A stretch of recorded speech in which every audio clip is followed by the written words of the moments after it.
जेमिति व्रत मध्य श्रेष्ठ 16 सोमवार व्रत मंत्र मध्य श्रेष्ठ महामृत्युंजय मंत्र सेमिति रात्रि मध्य श्रेष्ठ महाशिवरात्रि।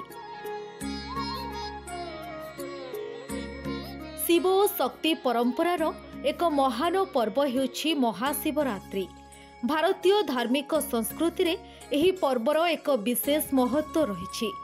फाल्गुन कृष्ण चतुर्दशी तिथि रे एहा पालन करा जाय।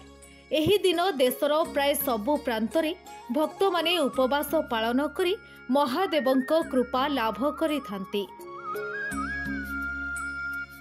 महाशिवरात्रि अवसर रे ओडिशार प्रत्येक शैवपीठ एवं भारतर 12 ज्योतिर्लिंगों ठारे विशेष आरती और भोग लागी करा जाए। आज पवित्र जागर यात्रा बा महाशिवरात्रि। आजिर एही दिनरे भक्त माने अभिषेक पूजार्चना सह सारा राति उजागर रही भगवान शिवं को आराधना करिथांती। हेले आपण जानती कि रातिरे काहींकी पूजा पांती देवदेव महादेव? काहींकी जागर रातिरे उजागर रुहंती शिव शक्तिंको भक्तगण? कौन रहिछि एहा पछरे पौराणिक कहानी आसंतु जानिबा। शिव महापुराण अनुसारे फाल्गुन मास कृष्ण पक्ष चतुर्दशी तिथि अर्धरात्रे शिवलिंग रूपरे प्रकट होइथिले प्रभु शिव शंकर। सेतेबेले भगवान विष्णु और ब्रह्मा प्रथम थर शिवलिंग पूजा करिथिले। सेथिपाई राति अधरे देवदेव महादेव पूजा पाइथांती।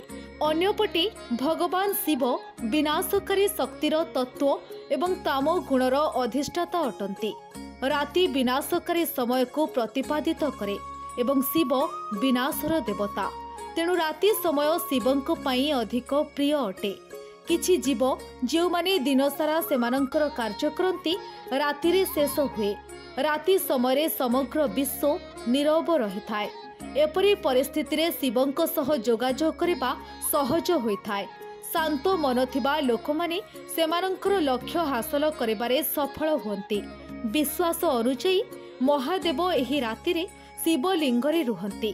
तेणु जीए सारा राति उजागर रही हृदयरु भोलानाथंको स्मरण करी प्रसन्न करिनिए तांकर समस्त इच्छा भगवान पूरण करिथांती।